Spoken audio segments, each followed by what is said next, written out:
Bueno, muy buenos días y buenos días a ustedes también, los que nos vayan a acompañar en línea.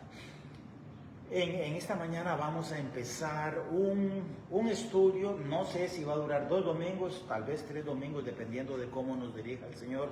Va a estar en el libro de Romanos capítulo 7, el libro de Romanos capítulo 7. Es una descripción del conflicto interno de el nuevo hombre con el viejo hombre, la nueva mujer con la vieja mujer, la nueva criatura con la antigua criatura. En el libro de Romanos capítulo 7, Pablo dijo unas palabras que siempre me han llamado la atención. Dice, el querer el bien está en mí, pero no el hacerlo. Querer hacer lo correcto está en nosotros, pero a la hora de ponerlo en práctica nos damos cuenta de que nuestra carne, nuestro ser, nuestro viejo hombre, nuestra vieja mujer, nuestra vieja naturaleza quiere seguir dominando nuestra vida. Entonces, vamos a empezar leyendo. Dice la Biblia que nosotros tenemos que analizar las Escrituras, escudriñar las Escrituras para poder obtener de ellas la verdad, ese alimento espiritual que necesitamos. Vamos a empezar entonces en Romanos capítulo 7 y el versículo 1 dice así, Romanos 7, 1. ¿Acaso ignoráis, hermanos, pues hablo con los que conocen la ley, que la ley se enseñorea del hombre entre tanto que éste vive? Pablo estaba hablándole a los romanos que tenían conocimiento de la ley. Muchos de ellos eran judíos, otros habían conocido a los judíos, pero les está les está enseñando algo, poniéndolo en otras palabras. Dice, nosotros, los que fuimos criados bajo la ley de Moisés, hemos reconocido que la ley se enseñorea de las personas entre tanto que las personas están vivas. Para los israelitas la ley se debía empezar a cumplir aún desde el vientre de sus madres. Las madres tenían que cumplir ciertos requisitos. Una vez que el bebé nacía, tenían que hacerse una serie de rituales para limpiarlos de la contaminación de la sangre, porque dentro de los mandamientos de Dios, Dios decía que cuando una persona estaba en contacto con sangre, quedaba inmundo y tenía que hacer un sacrificio. Entonces, los bebés tenían que hacerse sacrificios rituales para poder limpiar a los bebés de la sangre de su nacimiento. Las mujeres, una vez que daban a luz, tenían que hacer sus sacrificios para limpiarse también de esa contaminación. Y enseñoreamiento de la ley sobre las personas continuaba el resto de la vida hasta que las personas murieran.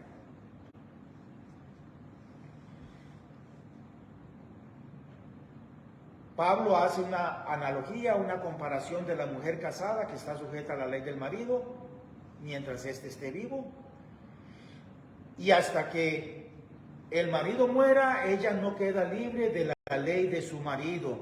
En el versículo 4 dice, así también vosotros, hermanos míos, habéis muerto a la ley mediante el cuerpo de Cristo, para que seáis de otro, del que resucitó de los muertos, a fin de que llevemos fruto para Dios. En este versículo se comprimen gran cantidad de enseñanzas que para nosotros que no fuimos enseñados a guardar tan estrictamente la ley, no tiene tanto sentido como lo tendría para una persona que fue criada en esta forma tan estricta. Yo fui criado en el catolicismo y se me enseñó durante el catecismo que tenía que aprenderme los 10 mandamientos, pero era una versión comprimida de los 10 mandamientos. Hoy en día yo recuerdo muchos de ellos, pero no es algo que yo lo utilice como un patrón de conducta. Tengo que conocer los 10 mandamientos para poder que Dios esté contento conmigo. No. Si yo aprendo, en vez de aprenderme los 10 mandamientos, aprendo a vivir en el Espíritu, Dios va a estar más contento conmigo. Si yo, en vez de intentar cumplir el ritual de los 10 mandamientos, procuro poner en práctica la regla de oro. La regla de oro es un principio que Jesucristo compartió, que dice: no hagamos a las otras personas lo que no nos gusta que las otras personas nos hagan a nosotros. Si yo aprendo a vivir bajo ese principio, voy a tener una vida más agradable que si intento aprenderme de memoria los 10 mandamientos y cumplirlos. En una ocasión llegaron ante Jesucristo y le dijeron: Maestro, ¿cuáles son los mejores mandamientos? Y Jesucristo dijo: bueno, la ley se resume en 2 mandamientos. 1, amarás al Señor tu Dios con todo tu corazón, con toda tu mente y con toda tu alma. Y el segundo, dice Jesucristo, es muy similar: amarás al prójimo como a ti mismo. Algunos de los que nos vayan a ver tal vez nos conozcamos, a algunos tal vez que no, pero yo tengo que reconocer algo. Julio, no te amo como me amo a mí mismo. David, la Biblia dice que yo tengo que amarte con todo mi corazón, pero voy a ser honesto. No te amo como me amo a mí mismo. Debiera hacerlo. Es más, la Biblia dice que yo como esposo debo de amar a Daphne como Cristo amó a la iglesia. Y es una meta. Y sigo luchando para poder amarla más y más cada día. Pero ninguno de nosotros tiene la capacidad de cumplir ese mandamiento, esos 2 mandamientos sencillos. Ninguno de nosotros ama a Dios con todo su corazón, con toda su mente y con toda su alma. Conforme pasan los días, las semanas, los meses, los años, ojalá que ese amor hacia Dios siga aumentando día con día, semana con semana, mes tras mes, año tras año. Y ojalá que nosotros nunca cesemos de querer amar al prójimo más y más, como a nosotros mismos. Entonces dice: así también vosotros, hermanos míos, habéis muerto a la ley mediante el cuerpo de Cristo. Jesucristo dijo: yo no vengo a abrogar la ley. La palabra abrogar significa eliminar. Dice: yo no vengo a eliminar la ley, yo vengo a cumplir la ley. Jesucristo cumplió con cada uno de los puntos de la ley en favor nuestro. Así también vosotros, hermanos míos, habéis muerto a la ley mediante el cuerpo de Cristo. ¿Para qué? Para que seáis de otro, ya no de la ley, sino de otro. ¿De quién? del que resucitó de los muertos, para que seamos de Cristo, a fin de que llevemos fruto para Dios. La ley no tenía el propósito de salvar a las personas. Pablo explica que la ley es nuestro ayo. La palabra ayo es un esclavo que llevaba a los niños de la casa hacia la escuela donde se les enseñaba y después los traía de la escuela hacia la casa. La ley nos toma de la mano y nos lleva a Cristo. Y eventualmente en el pasaje lo explica cómo es que la ley nos lleva a Cristo, pero la ley no fue diseñada por Dios para salvar a las personas. La ley fue diseñada por Dios para mostrar el pecado que mora en nosotros.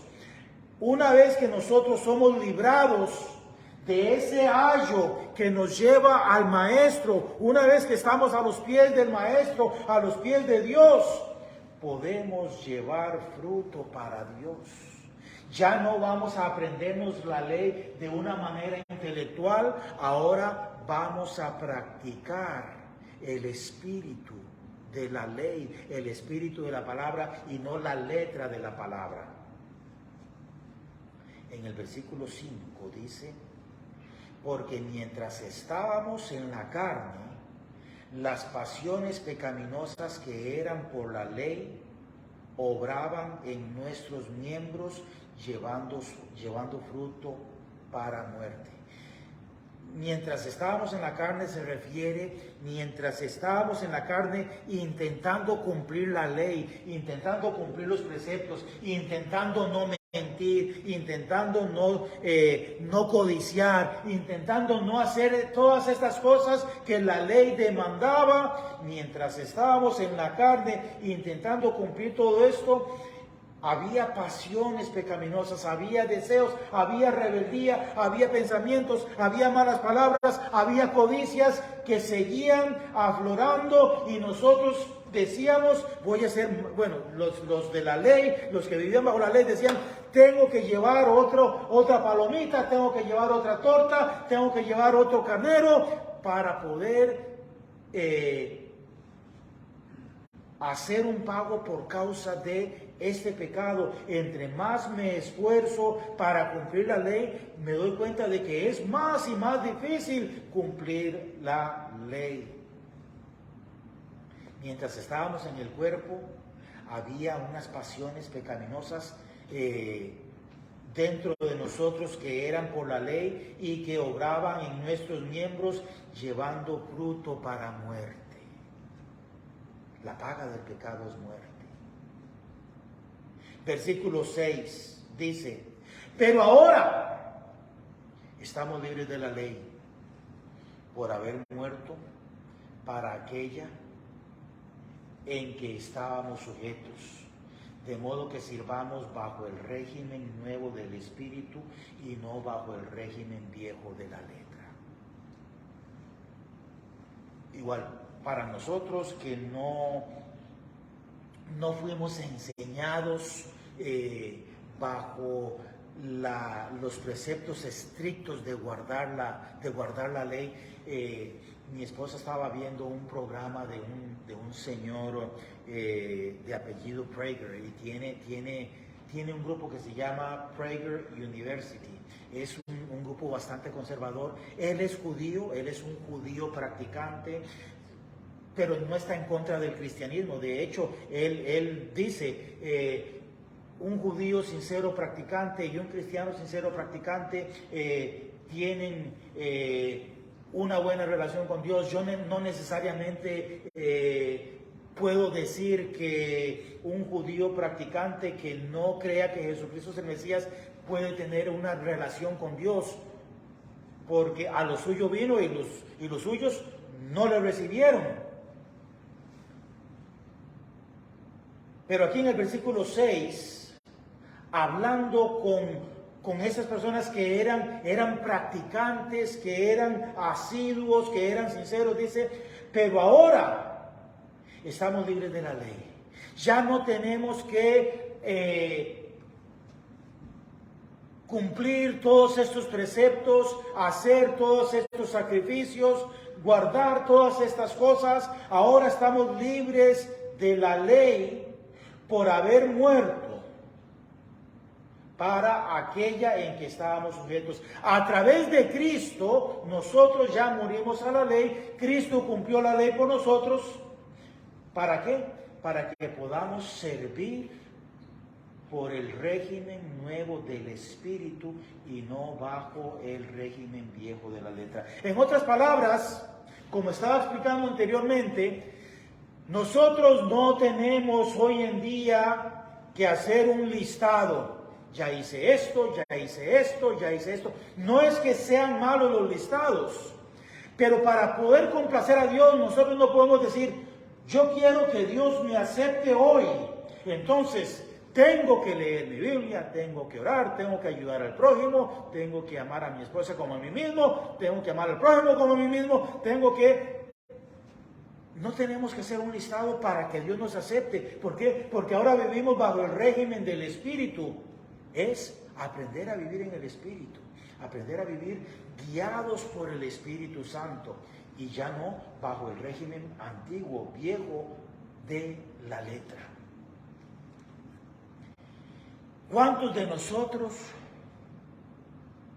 hemos hecho algún sacrificio de una palomita o de una oveja o de un carnero para Dios y lo hemos quemado completamente para que Dios nos acepte? Ninguno. Sí, y qué difícil, qué caro, qué difícil. Pero por eso es que dice la Biblia que la salvación es el regalo de Dios. El regalo de Dios. En el versículo 7 dice, continúa con esta comparación. En el versículo 7 dice, ¿qué diremos pues? ¿La ley es pecado? En ninguna manera. Pero yo no conocí el pecado sino por la ley, porque tampoco conociera la codicia si la ley no dijera, no codiciarás. Entonces, si tuviésemos un grupo de niños, jóvenes y aún adultos, y yo les dijera, hey, no miren para allá, gran cantidad de ellos, ¿qué es lo que van a hacer? Volver a ver, ¿a dónde dijiste que no miráramos? ¿Por qué? Si yo no dijera, no miren para allá,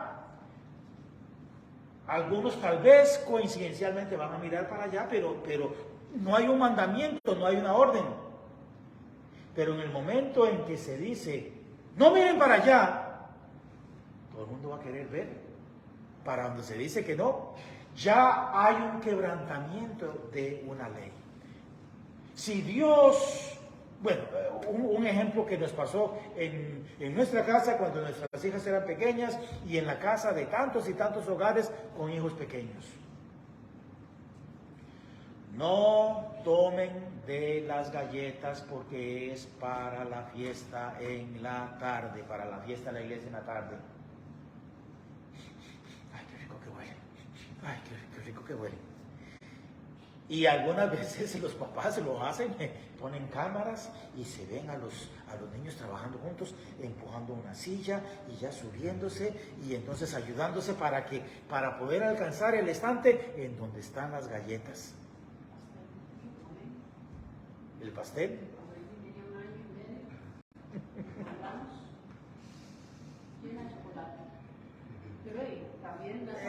A esas edades, sí. Hay otra ilustración que para mí todavía la recuerdo con cariño, me hace gracia. Mi mamá nos hacía gelatina más o menos una vez a la semana. Sí, éramos afortunados. Una vez a la semana era un postrecito bastante barato, generalmente eran los domingos con un heladito cuando comíamos con helado, entonces gelatina y helado. Y resulta que un día, flan. Y ya le dije yo a mi mamá, mami, haz un flan. Pero era más caro, el flan era más caro que la gelatina. Entonces un día mi mamá, bueno, mis papás hicieron el esfuerzo y compraron flan. Y ya mi mamá lo hizo. Y recuerdo que teníamos una de esas refrigeradoras viejitas. Mi mamá se la había comprado a mi abuela porque varios de los hijos le habían comprado a mi abuela una refrigeradora nueva. Entonces eso terminó en la casa de nosotros. Romanos capítulo 7. Ahorita estamos en el versículo 7. Es porque acabo de ver que alguien está viendo, entonces si se acompaña, entonces puede vernos. Entonces, Romanos capítulo 7, versículo 7. Y resulta que mi mamá hizo el flan. Y no lo toquen, es para el domingo. Creo que lo había hecho un sábado. No lo toquen, es para el domingo. Y recuerdo las tacitas. Y cuando uno abría la refrigeradora tenía un cierre mecánico, no era de las que son magnéticos, sino que tenía la palanquita. Entonces cuando uno abría la palanquita, la refrigeradora, y piso de madera, entonces la refrigeradora se movía y yo veía ese flan diciéndome, ven, tómame. Y yo, ay, qué rico. Y ya entonces cerraba y después al rato, ya abría y otra vez el flancito ahí, ven, mira qué rico que me veo. Y ya, ay, entonces no aguanté la tentación y fui, tomé una cuchara, metí. Qué delicia, qué delicia. Flan por creo que era la primera vez que yo comía flan, no recuerdo haber comido antes. Posiblemente, pero bueno, desde que tengo conciencia, esa fue la primera vez.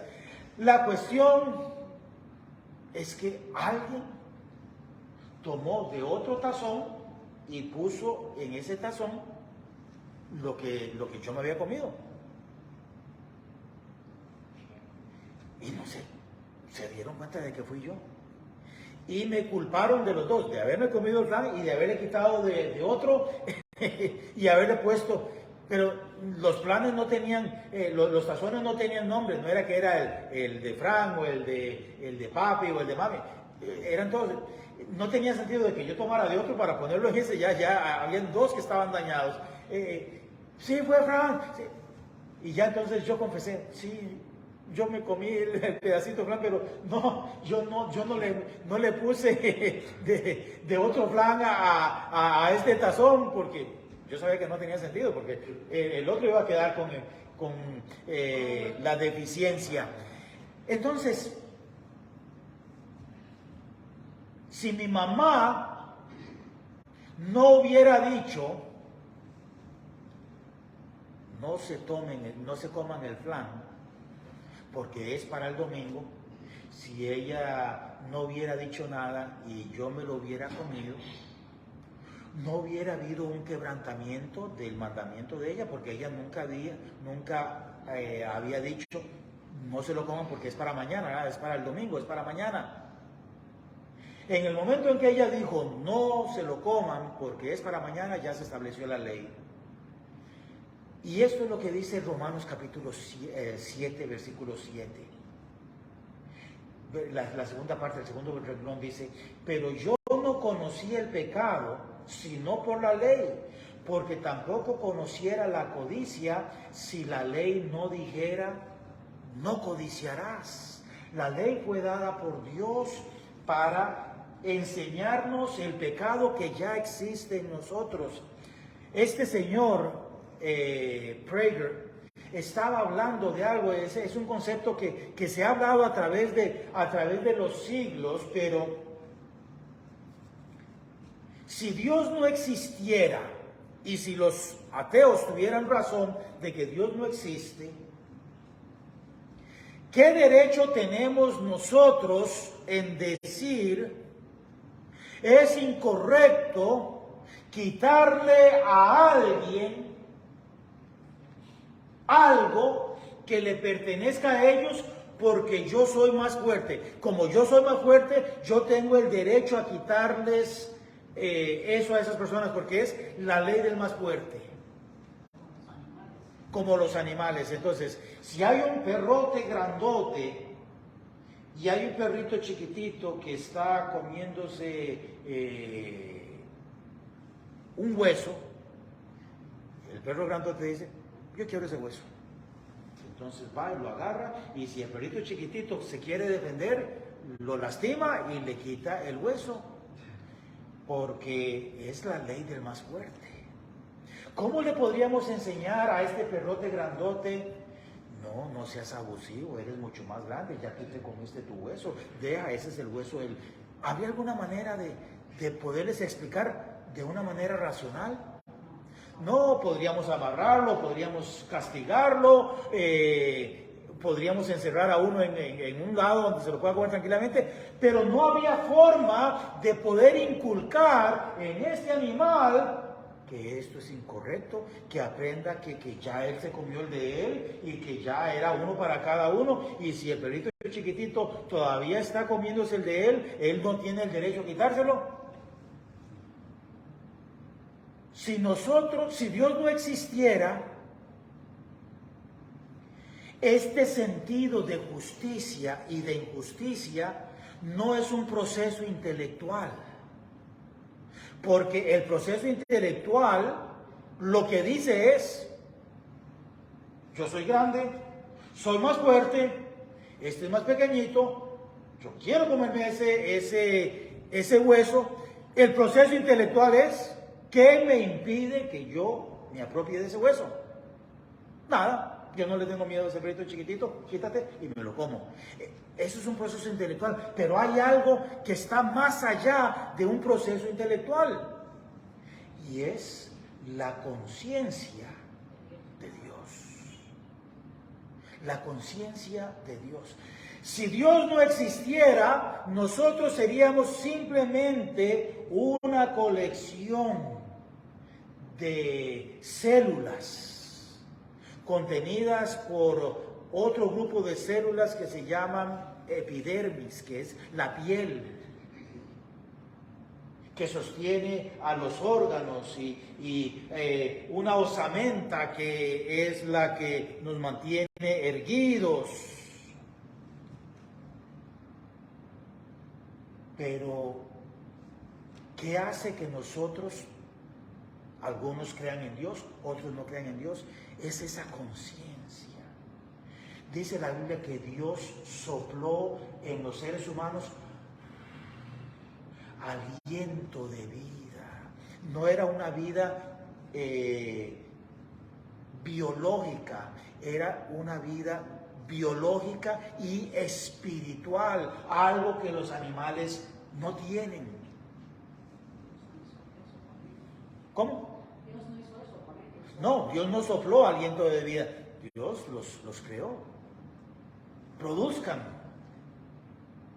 los mares y produzcan la tierra, y los hizo, pero no les sopló aliento de vida. En el versículo 7 dice,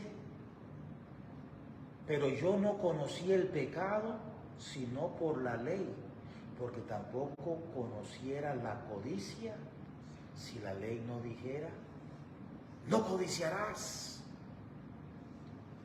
Versículo 8, mas el pecado que ya existía en nosotros, pero que ese pecado no fue revelado sino por la ley que nos exigía que no hiciéramos ciertas cosas o que hiciéramos ciertas cosas. Mas el pecado, tomando ocasión por el mandamiento, produjo en mí toda codicia, porque sin la ley el pecado está muerto.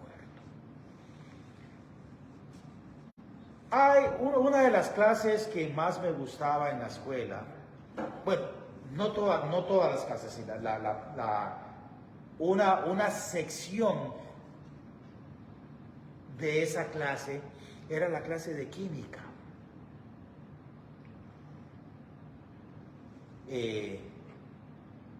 Se ponían ciertas sustancias bien controladas por los profesores. Recuerdo que tenemos que ponernos los anteojitos esos de protección. Y ahora tomen el gotero y pónganle 2 gotitas de esto a algunas veces era un polvo, otras veces era un líquido, y ahora ciérrenlo y pónganle 2 gotitas de esto otro, ciérrenlo, y ahora pónganle una gotita de no le pongan más, pónganle una gotita. Entonces se creaban reacciones químicas y algunas veces se mostraba lo que no era visible a simple vista. No era que lo creaba, era que esos otros químicos, esos otros elementos mostraban lo que ya estaba allí, pero que no se veía. Algunas veces íbamos a ver en el microscopio algo y nos decía el profesor o la profesora, vean en el microscopio. No se ve nada. Intenten entonces manipular el microscopio para más o menor y ya entonces no se ve nada. Entonces, ahora sí, tomen este líquido y échenle una gotita, y ese líquido era un colorante. Nada más, era un colorante y ya se le echaba, se ponía otra vez el vidrio, y se ponía el microscopio y se veían bichitos moviéndose. No era que el colorante creó a esos bichitos, era que el colorante nos permitió a nosotros ver esos bichitos que ya estaban allí, pero que no los veíamos. La ley no creó el pecado en nosotros. La ley estaba diseñada para mostrar esos bichitos que era el pecado que ya estaba en nosotros. Mas el pecado, tomando ocasión por el mandamiento, produjo en mí toda codicia. ¿Cuál codicia? La codicia que ya estaba en mí. La codicia que ya estaba en mí, porque sin la ley el pecado está muerto. En otras palabras, si la ley no dijera no codiciarás, no hay un mandamiento que diga que no lo hagas, entonces si lo podemos hacer, no hay nada que diga que es prohibido hacerlo.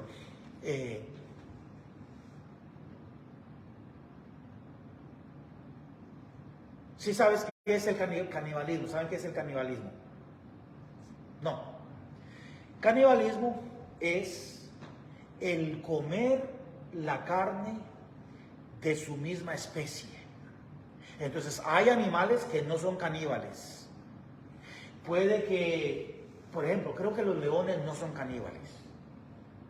Entonces, si un león muere, los otros leones no dicen, uy, carne gratis, ya murió, aprovechémoslo y comámonoslo. No, los leones generalmente, tengo entendido, puede que esté equivocado, pero no son caníbales. Entonces, ¿qué pasa con un león que muere? Pues vienen los buitres y vienen otros y se los comen. Pero hay otros animales que sí son caníbales. Que sí, que si muere uno de los suyos, pues lo siento mi hermano, pero ven para acá. Hay ciertas tribus, todavía creo que quedan algunas, pero ya muy pocas, que son caníbales. Se comen a los enemigos. Cuando había batallas entre tribus, a los muertos, ellos se los comían por el canibalismo. El pecado, tomando ocasión del mandamiento, produjo en mí toda codicia, porque sin la ley el pecado está muerto. Entonces, estas tribus caníbales poco a poco han recibido influencias de la sociedad moderna y han aprendido que el canibalismo es pecado. ¿Se acuerdan el ejemplo que utilicé yo hace unos cuantos domingos acerca de una señora que estaba escribiendo un libro? El libro se llama A través de las puertas del esplendor, y ella decía, en la otra habitación está, y dio el nombre del Señor, está el pastor tal. Ese pastor, un par de décadas antes, había matado al esposo de ella y se lo había comido. ¡Wow! Eso fue en Sudamérica, sí. Los Aucas, los indios Aucas. Creo que eran los Aucas, ¿verdad? Qué amor, qué persistencia. Yo no me imagino poder... Bueno, qué difícil hospedar a alguien en mi casa que sé que mató a golpes a mi esposa y que se la comió. Que la pusieron en una olla y se la comieron. Solamente el Señor puede hacer eso. Pero ya estas tribus ya aprendieron. Matar a una persona y comérsela es incorrecto. Ya ahora hay leyes que lo prohíben. Si ya lo hacen, ya saben de que están cometiendo canibalismo, algo que es penado por la ley. Antes de que llegase la ley, pues esa era la forma de actuar de ellos. Yo,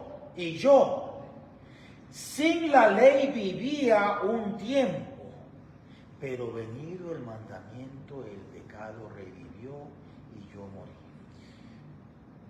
Yo sin la ley vivía un tiempo. Este es un pasaje que ha sido un poquito debatido. ¿Qué es lo que significa? Porque era judío, desde pequeñitos se les enseñaba la ley. ¿A qué se referirá con que yo sin la ley vivía un tiempo?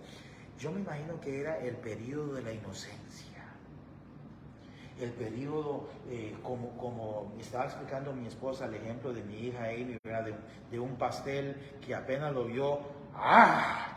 Cuando regresé, ella se había subido una silla, me la encontré. Dándole. Entonces, ese periodo de la inocencia no se le podía castigar, pero ella lo vio tan tentador, tampoco se le iba a aplaudir y miren, y un montón de fotografías, aunque tal vez sí tomamos fotografías. Pero sí. Ember y Arturo tenían una de yo comiendo pastel de chocolate, todo embarrado. Pero ya una vez que viene la ley y que la comprende, y que uno la comprende, ya estamos viviendo bajo ese régimen de la ley. Yo sin la ley vivía en un tiempo, pero venido el mandamiento, el pecado revivió y yo morí. La ley no hizo que el pecado existiera en mí. La ley era como esa tinta que permitió ver en el microscopio lo que ya estaba allí, que no se veía aún con el microscopio porque no había un contraste. La ley hizo ese contraste para poder que nosotros viéramos ese pecado que ya estaba en mí, porque sin la ley el pecado está muerto, no se ve, pero la ley hace el contraste para decir, sí, aquí está el pecado.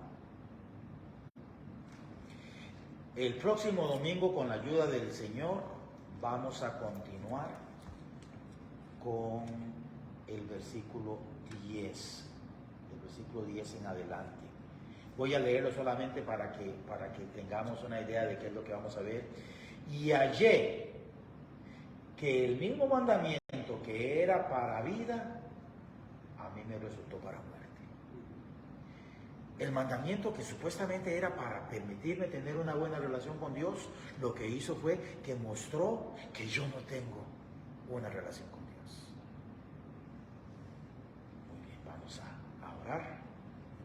Espero que les haya sido de bendición. A ustedes que nos vayan a escuchar también, que les haya sido de bendición, que les sea de bendición. El próximo domingo continuaremos Romanos capítulo 7 a partir del versículo 10. Eterno Dios, en el nombre de Jesucristo, venimos ante ti porque queremos decirte que te amamos, te damos las gracias porque hemos podido alabarte, hemos podido glorificar tu nombre, Señor. Espero que hayamos podido alabarte en espíritu y en verdad, olvidando nuestro ser y dedicándonos a alabar tu nombre, Señor, como tú te mereces. También te rogamos, mi Dios, que tu palabra que ha sido expuesta en este momento no regrese a ti vacía, sino que pueda producir aquello para lo cual tú la has enviado, al igual que los oyentes que lo vayan a ver en línea, Señor. Los dejamos en tus manos y que podamos comprender que la ley de Moisés, los 10 mandamientos, no fueron dados para salvarnos, sino más bien para que mostraran ese pecado que ya existe en nosotros, para poder ver en Jesucristo el Salvador del mundo, porque lo pedimos en su nombre. Amén. Que Dios los bendiga. A ustedes también bendiciones.